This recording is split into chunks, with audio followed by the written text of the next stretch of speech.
시편 28편은 다윗의 기도와 찬송입니다. 오늘 1절을 시작하면서 다윗은 기도로 부르짖어서 하나님 앞에 아뢰고 있습니다. 그 기도의 첫 번째 내용은 악인과 함께 무덤에 내려가지 않게 해달라, 그런 청이었습니다. 악인하고 같이 멸망당하기를 원치 않고 있습니다. 살 때는 어쩔 수 없이 악인하고 같이 섞여서 살고 같이 밥도 먹고 그러지만 죽어서는 악인과 의인의 길은 다르죠. 악인은 무덤의 길로 내려가고 의인의 삶은 영생에 이르게 됩니다. 그러므로 오늘 다윗은 어려운 가운데서 하나님, 저 악인들과 함께 내가 무덤에 내려가지 않게 해주세요, 그렇게 1절에 하나님 앞에 기도하고 있습니다. 여러분, 계속 시편을 읽어오시면서 악인에 대한 말을 나누었습니다만, 악인은 어떤 사람입니까? 그건 하나님의 이름을 부르지 않는 사람입니다. 지은 악이 행하는 일이 아니라 하나님을 부인하는 자, 또 하나님의 음성 듣기를 거절하는 자입니다. 그러나 물론 그 행위도요, 3절에 보시면 입으로는 화평을 말하지만 마음에는 악독이 있는 사람이 악인입니다. 그러니까 악한 사람은 말하는 거하고 마음이 다르다는 얘기죠. 그래서 저 사람이 내 편인 것 같아서 입으로는 화평을 얘기해요. 얼른 가룟 유다가 생각이 나는데 예수님 앞에 와서 입 맞췄어요. 그러니까 입으로는 예수님을 사랑한다고 입을 맞췄어요. 그렇지만 그 마음에는 뭐예요? 악독이 꽉 차서 예수님을 팔아먹게 됩니다. 그러니까 입으로는 화평을 말하고 마음으로는 주님을 팔아먹는 그러한 악이 있네. 말로는 참 비참한 죽음이었죠. 그래서 악인의 마지막을 보면 압니다. 그래서 악인의 결국은 하나님의 행하신 일을 생각하지 않고 그 악한 행위대로 벌받고 멸망한다. 그게 이제 오늘 5절 말씀입니다. 그러니까 3절은 악인의 현상이고 악인의 결말은 5절에서 마감되어집니다. 다윗은 살면서 많은 악한 사람들을 경험했습니다. 우리도 그렇겠습니다만 배신당하고 실망당하고 심지어는 제일 믿었던 아들이 반란을 일으켜서 압살롬이 아버지를 죽이려고 했던 그러한 일을 생각한다면, 그러한 삶의 자리에서 그는 늘 하나님께 부르짖었고 여호와를 바라보며 하나님 앞에 기도했습니다. 그렇다면 오늘 가장 기본적이겠습니다만, 의인은 누구냐? 그거는 무슨 일이 생기면 하나님 앞에 부르짖는 사람이 의인이죠. 1절처럼 하나님께 기도하며 하나님께 도움을 청하는 사람. 그러나 오늘 아침 나누려고 하는 말씀은 또 하나의 믿음의 사람, 의로운 자는 누구냐? 그랬을 때 그 이는요, 오늘 설교 제목처럼 하나님을 찬송하는 사람입니다. 그러니까 내가 하나님을 찬송하냐 찬송하지 않냐라고 하는 것은 대단히 중요합니다. 내 영혼을 스올에서 끌어내어 나를 살리사 무덤에 내려가지 않게 해주십시오, 그렇게 기도하고만 끝나는 것이 아니라 하나님을 찬송하며 내 간구하는 소리를 들으심이로다. 오늘 이 6절부터 본문이 시작되는데, 내가 여호와를 찬송하며 그분은 내 간구하는 기도의 소리를 듣는 분이십니다, 그렇게 고백할 때, 그러면 믿음은 뭐예요? 하나님을 찬송하는 겁니다. 오늘도 다윗이 하나님을 찬송하며 라고 말씀함처럼 다시 사신 부활절 우리 주님 함께 찬송하시면서 여러분에게 주어진 믿음의 삶을 이루어 가시기를 축복합니다. 그래서 신앙생활을 하는 건 내가 부르짖어 기도하는 거고 또 소리 높여 하나님을 찬송하는 겁니다.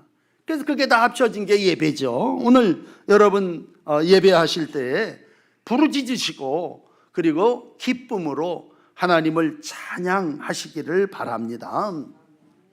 바울은 로마 교인들에게 로마서 8장 34절에 이런 말씀을 해요. 죽으실 뿐 아니라 다시 살아나신 이는 예수 그리스도시니 그는 하나님 우편에 계신 자요 우리를 위하여 간구하시는 자다. 그러므로 예수 그분은 누구시냐?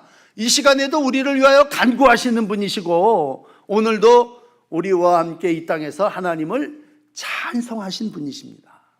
그러므로 오늘은 기도보다도 기뻐 노래하며 찬송하는 그러한 삶이 하나님 부활을 경험한 성도의 모습이심을 기억하시고 오늘 이 말씀 설교 제목 그대로예요. 여호와를 찬송하시는 여러분 모두가 되시기를 바랍니다. 자, 그렇다면 이제 본론에 들어가셔서 내가 하나님을 찬송하는데 그 하나님은 나에게 뭐냐? 여러분 하나님을 찬송하는데 하나님이 뭐예요? 오늘 7절 여호와는 나의 힘, 여호와는 나의 방패. 그래서 그분은 나의 힘이시고 나의 방패시기 때문에 내가 그분을 찬양한다는 거예요. 여러분 힘이라고 하는 말은 뭐예요? 내 안에 있어 나를 살리게도 하고 움직이기도 하고 나를 활동하게도 하는 것이라면 하나님은 나에게 내 안에 부활하신 몸으로 계셔서 나를 살려주시고 활동하게 하시고 일하게 하시는 분이시다 그런 얘기입니다. 그러므로 우리가 세상에 가진 것 비록 적을 수 있지만 또 몸이 육신이 약할 수 있지만 내 안에 여호와가 계시다고 하는 것, 하나님이 그 안에서 나에게 힘이 되어 주신다는 거죠. 그러므로 삶의 자리에서 여러분 하나님이 나의 힘이 되어 주심을 고백하고 그 힘 되신 하나님을 찬양하는 것입니다. 오늘 이제 다윗의 예를 많이 듣겠습니다만 다윗이라고 하는 사람은요 젊은 시절부터 사울이 자기를 죽이려고 했기 때문에 자꾸 쫓겨다녔어요. 그랬을 때 어떤 때는요 막 쫓아다니니까 이제 피할 데가 없어서 어디까지 갔냐면 저 블레셋이라고 하는 적군의 나라에 망명 생활하듯, 왜냐하면 거기 가면 못 쫓아오니까 가서 망명 생활을 하게 돼요. 블레셋의 군대 안에. 블레셋 사람들이 다윗이 오니까 또 야 우리랑 같이 전쟁하러 가자 그래서 싸움하러 가는 사이에 그때 다윗이 시글락이라고 하는 곳에 살았는데 옆에 아말렉 족속들이요 이 군대가 전쟁하러 나간 틈을 타서 시글락을 침략한, 다 불태워버려요. 그리고는 놀라운 건 여자들, 부녀자들과 아내들을 다 포로로 붙잡아갑니다. 그 전쟁하지도 않고 돌아와서 보니까 연기가 모락모락 올라가는 거예요. 자기 동네에 가보니까 여인들이고 아이들이 하나도 없는 거예요. 사무엘상 30장 6절은요 이 모습을 이렇게 기록하고 있습니다. 백성들이 자녀들 때문에 마음이 슬퍼서 다윗을 돌로 치려고 하네. 다윗은 크게 다급했죠. 그러면 이 어려움이, 아니 같이 목숨 걸고 싸움했던 백성들이 지도자를 지금 향하여 돌 던지는 거예요. 네 탓이다. 너 때문에 우리 처자식 다 잃어버리게 됐다. 근데 다윗은 그때 하나님 여호와를 힘입고 용기를 얻었더라.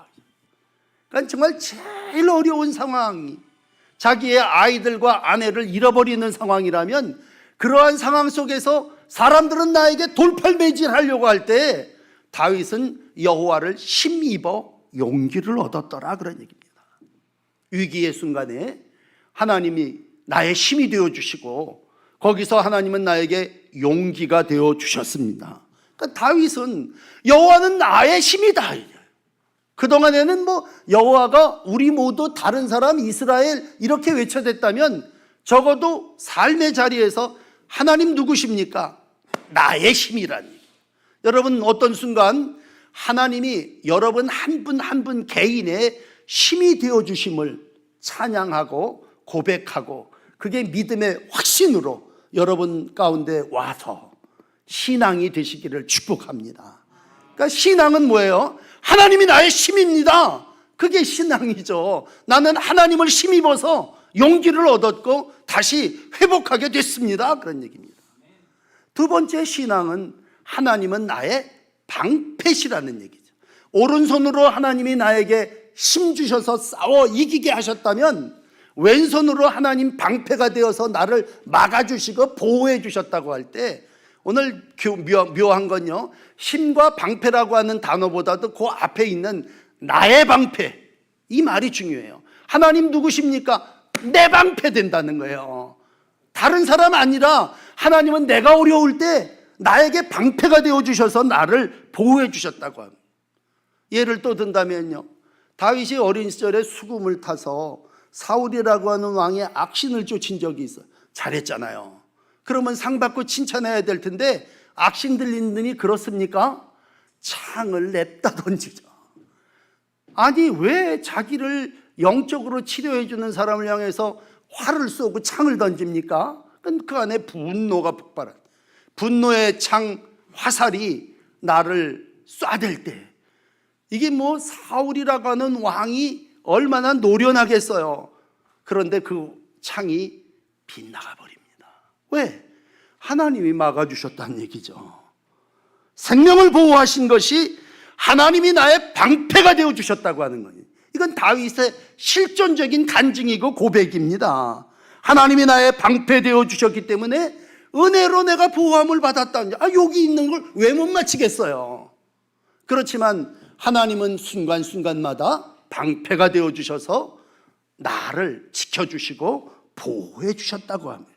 그러니까 오늘 내가 지금 비록 쫓기는 입장이지만 하나님이 어떤 때는 나에게 힘이 되어주셨고 어떤 때는 나에게 방패가 되어주셔서 나를 막아주셨다면 나는 그 안에서 뭐예요? 하나님을 찬송한다는 얘기죠. 그래서 오늘 그의 고백은 이렇습니다. 7절이 좀 오늘 길어지는데 가운데 부분에 보면요, 다윗이 이렇게 찬송합니다. 내 마음이 저를 의지하여 도움을 얻었도다. 이건 얻게 해달라고 하는 소망이 아니에요. 내 삶이 실제적으로 하나님이 힘과 방패가 되어주셨고 내가 그분을 붙잡아서 도움을 얻었다고 하는 겁니다. 결과예요, 결과. 의지하여 도움을 얻었도다.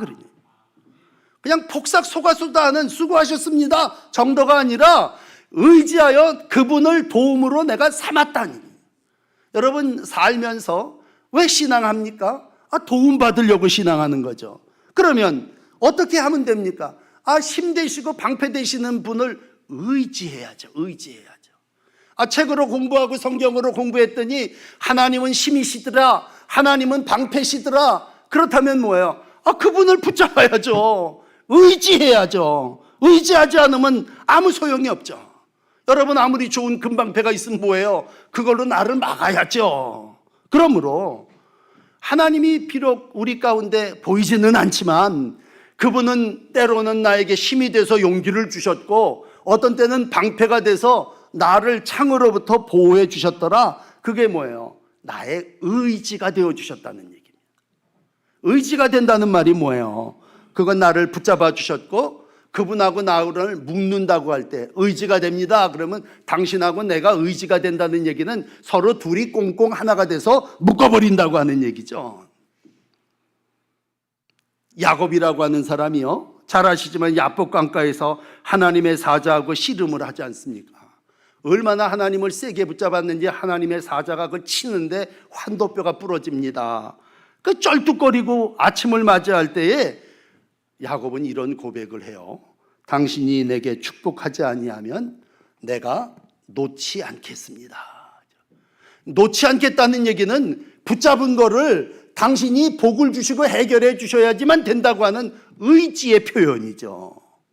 참으로 의지한다고 하는 건 꼭 붙잡는다는 얘기고 그분에게 붙잡힌다는 얘기고 어떻게 보면 다리가 쩔뚝거려도 환도뼈가 부러져도 나는 하나님만을 붙잡습니다라고 하는 신앙의 고백이죠.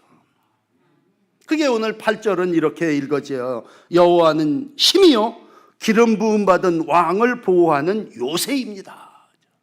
그러므로 여러분 왕이 나라를 지키는 게 아니라 하나님이 왕을 요새가 되어서 보호하신다고 하는 거죠. 그렇다면 하나님은 여러분에게 있어서 어떤 분이십니까? 시편 118편 7절이죠. 하나님은 여러분에게 내 편이 내 편, 나를 돕는 자 중에 계신 분. 그러므로 여호와께 피하는 것이 사람을 신뢰하는 것보다 낫다. 신앙은 하나님이 내 편이고 나를 돕는 자고 어려운 일이 있으면 내가 그분 방패 안으로 피하는 것이라면 오늘도 여러분 평생을 신앙하며 하나님이 여러분의 편에 계시고 여러분을 도우시고 여러분 피할 때에 큰 방패 날개 아래 산성 아래 보호하여 주심을 믿습니다. 그러므로 이 하나님이 일생을 살아나가는 동안 우리에게 힘이 되어 주십니다. 아들을 주시니가 로마서 8장 32절 아닙니까? 우리 모든 사람을 위하여 내주시니가 어찌 그 아들과 함께 모든 것을 우리에게 주시지 않겠느냐. 앞으로도 하나님은 여러분 한 분 한 분의 힘이 되어 주시고 방패가 되어 주실 줄 믿습니다. 그렇다면 이렇게 의지하여 도움을 받았다면 그 마음이, 그 입술이 어때야 되겠어요? 기뻐하며 찬송해야 되지 않겠습니까? 그러니까 십자가 튼튼히 붙잡고 나가세, 의지하세, 의지하세, 도우시리, 도우시리, 참 도우시리. 우리가 내주는 강한 성이여 방패 병기 되시니 환난에서 구하여 내시리로다. 찬송하는 거지, 찬송. 여러분 시편은 18편 1절에 이렇게 다윗의 신앙을 요약해 주고 있습니다. 나의 힘이 되신 여호와여 내가 주를 사랑하나이다. 하나님은 여러분에게 있어서 다윗에게도 나의 힘이지만 여러분 한 분 한 분에게도 힘이 되어 주시고 그러므로 내가 주를 사랑하나이다. 이 고백이 부활절 이후의 삶을 살아나가는 여러분의 신앙, 여러분의 고백이 되시기를 축복합니다. 자, 그렇다면 그런 마음을 가졌다면 이제 두 번째 얘기 나눕시다. 어떻게 해야 합니까? 마음이 크게 기뻐서 내 노래로 찬송을 해야죠. 그러니까 오늘 설교 제목은 하나예요. 여호와를 찬양하라. 그러면 하나님이 나에게 힘이 되고 방패가 되어 주셨으니 넌 뭐 할 거냐? 마음이 크게 기뻐갖고 내 노래로 하나님을 찬송하리로다는 얘기입니다. 어제도 읽었습니다. 우리가 27편을 읽으면서 금요 기도회 때 빛과 구원이신 하나님이 승리하게 해주셨습니다. 그러면 시편 27편 6절에 이렇게 고백하죠. 내 머리에 둘러싼 나의 모든 원수 위에서, 그동안에 나를 둘러싼 모든 원수들이 여기 겹겹이 있는데 내가 그의 장막에서 즐거운 제사를 드리고 노래하며 여호와를 찬송하리로다. 왜? 하나님이 빛으로 우리를 비추셔서 어둠의 모든 세력들을 물리쳐 주셨기 때문이죠. 이 어둠 가운데 악한 가운데 살고 있는 우리를 하나님이 끌어올리셔서 구원해 주셨기 때문입니다. 그러므로 여러분 평생을 신앙하시면서 내 하나님이죠. 내 하나님, 내 마음이 크게 기뻐하고 내 노래로 하나님을 찬송하십시오. 크게 기뻐하는 건 펄떡펄떡 뛰면서 기뻐하는 거죠. 아, 난 노래 못하는데요. 노래 못한다는 얘기가 지금 여기서 찬송하라는 얘기가 가락과 곡조를 붙여서 찬송하라는 겁니까? 너 이상 음침한데 골방에 어두운 데 있지 말고 저 산에 나가서 외쳐라. 하나님이 다 하셨습니다. 외치면 그게 뭐예요? 그게 찬송이라는 얘기죠. 하나님이 인간을 왜 창조하셨습니까? 이사야가 43장 21절에 인간 창조의 목적을 이렇게 기록합니다. 이 백성은 내가 나를 위하여 지었나니 나를 찬송하게 하려 함이니라. 여기서 나를 주목하십시오. 하나님이 왜 나를 구원하시고 나를 이 세상에 보내시고 지으시고 만드셨는가? 야, 그건 나를 찬송하게 하기 위함이야. 그러므로 그동안 골방에서 기도하셨다면요, 이제는 문을 활짝 열고 이 세범에 나가서 주님이 부활하셨습니다. 그리고 뭐예요? 주님을 찬송해야죠. 두려워 떨던 제자들이 다 문을 안으로 꽁꽁 끌어당기고 다음에는 나 잡아가면 어떡하지? 그러고 있을 때 주님이 찾아오셔서 평안을 주셨다면 그런 다음에 뭐예요? 너 이젠 문 밖에 나가고 세상 열방을 향하여 나가서 부활하신 나를 선포해라 그런 얘기입니다. 찬송해라 그런 얘기입니다. 오늘도 바깥에 나가서 제자들이 외칠 때 오늘도 그 찬송, 그 외침이 마땅히 여호와의 백성들이 해야 될 믿음의 행위. 그러니까 처음에 바울과 실라가요, 빌립보 저 동네에 처음 들어갈 때 얼마나 성령 충만했습니까? 그런데 다가오는 결과는 뭐야? 매맞고 착고에 채서 밤중에 옥문에 갇히지 않습니까? 그런데 그 때림이, 그 착고의 매임이 마음의 기쁨을 묶지는 못하죠. 너무 마음이 기쁘니까 의도 터진 밤에 묶여가지고 뭐 했어요? 기도하고 찬송했더니 묶였던 착고가 풀리고 옥문이 열리지 않습니까? 그러니까 찬송은 기쁠 때 한다기보다도요, 어려울 때도 내 마음에 주신 기쁨으로 인하여 여호와를 찬송할 때 내 마음이 기쁨으로 내 입술에 찬송이 주 앞에 올려집니다 라고 했어요. 여러분, 우리 예수님이 십자가를 지러 가시면서 뭐 했어요? 마태복음 26장 30절입니다. 찬미하며 감람산으로 가시니라. 우리 주님은 마지막 십자가의 길을 가면서 질질 짜고 가신 게 아니에요. 찬미하고 감람산으로 나아가셨다면 우리는 인생의 밤중에 어두운 길을 걸어갈 때에도요, 찬송한다고 하는 건 우리의 삶이 하나님으로부터 인하여죠. 이 모든 어려움 가운데 다윗이 오늘 찬송할 수 있었던 것은 하나님이 나를 힘이 되어주시고 방패 되어주심으로 내가 그분을 의지하여 다시 서게 됐다고 하는 신앙의 간증이고 표현입니다. 그러므로 성도의 삶은 찬송입니다. 바울은 목회를 하면서요, 교회마다, 에베소 교회를 목회할 때는 에베소 5장 19절에 찬송과 신령한 노래로 화답하고 너희 마음으로 주께 노래하며 찬송해라. 골로새 교회를 목회할 때는 골로새 교인들에게 3장 16절에 시와 찬미와 신령한 노래를 부르며 감사함으로 하나님을 찬양해라. 그러면서 가는 데마다 성도들에게 뭐예요? 찬송하십시오. 찬송하십시오. 찬송의 열매를 맺어야 됩니다. 찬송의 제사를 하나님 앞에 드려야 됩니다. 그게 뭐예요? 구원받은 성도의 입술의 열매라는 것이죠.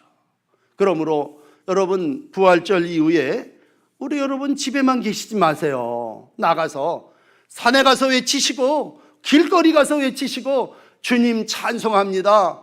주님이 다시 사셨습니다. 외침이 여러분의 찬송이 되시고 여러분의 신앙 고백이 되시기를 축복합니다. 왜 그래야 합니까?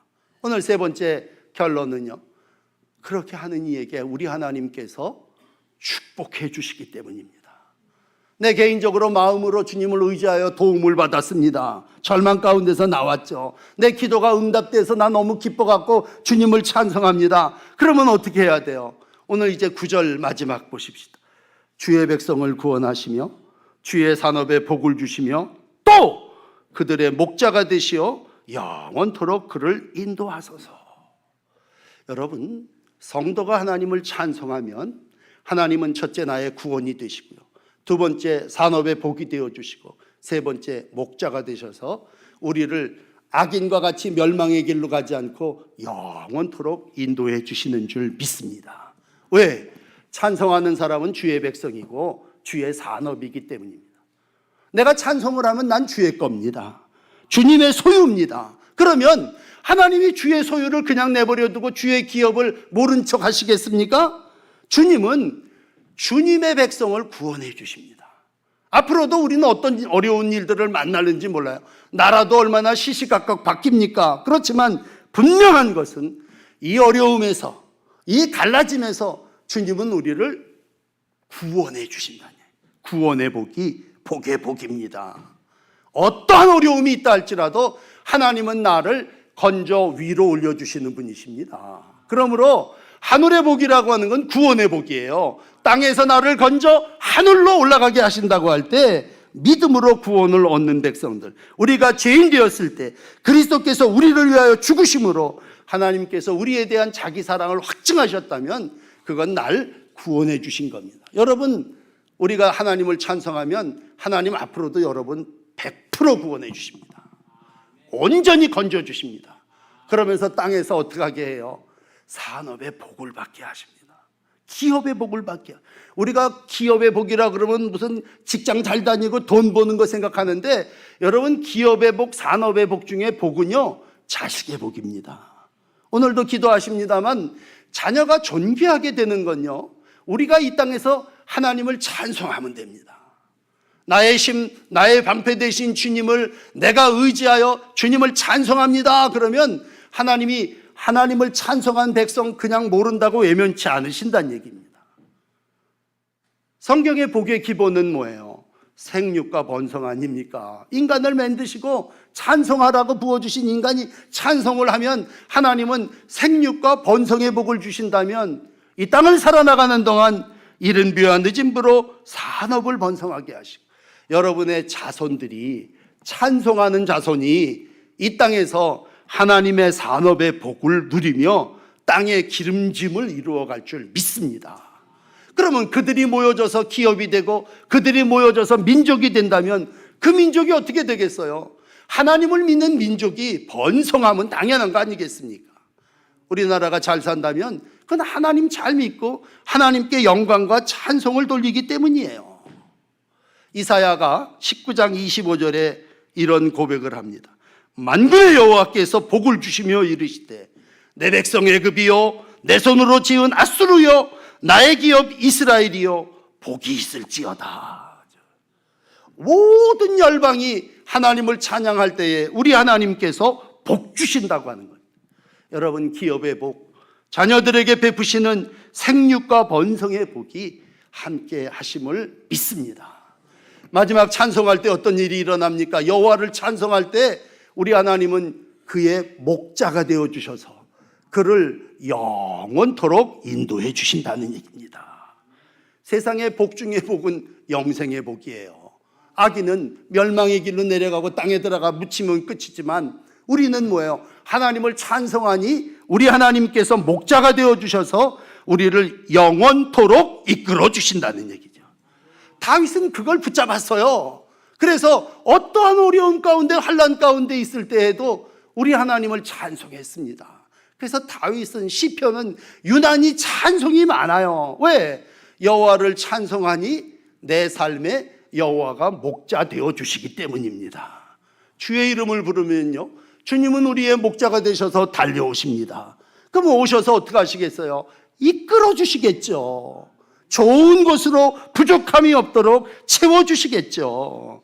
오늘도 우리가 주의 이름을 찬송하면요, 내 안에 주님이 살아계시고 그날에 내가 아버지 안에 내가 너희 안에 모든 것을 다 거하게. 이 요한복음 14장 19절의 말씀인데 우리가 이 땅을 살아나가면서 우리가 주의 이름을 높이면 주님이 내 안에 들어오셔서 내 모든 삶의 목자가 되어주셔서 나를 영원토록 인도해 주신다고 하는 것입니다. 그러므로 부활의 주님을 찬송하세요. 여호와를 찬송함이 마땅한 본분이라고 여기시고 여러분 입술을 하나님 앞에 올려드리고 찬양으로 하나님께 영광 돌리시되 특별히 골방에서 나오셔서 집에만 좀 계시지 마시고 여러분 여기저기 다니면서 우리 주님 부활하셨습니다 찬송하고 하나님께 영광 돌리실 때 하나님의 백성들에게 주시는 복이 여러분 한 분 한 분에게 올 한 해 동안도 계속되어질 줄을 믿습니다. 기도하십시다.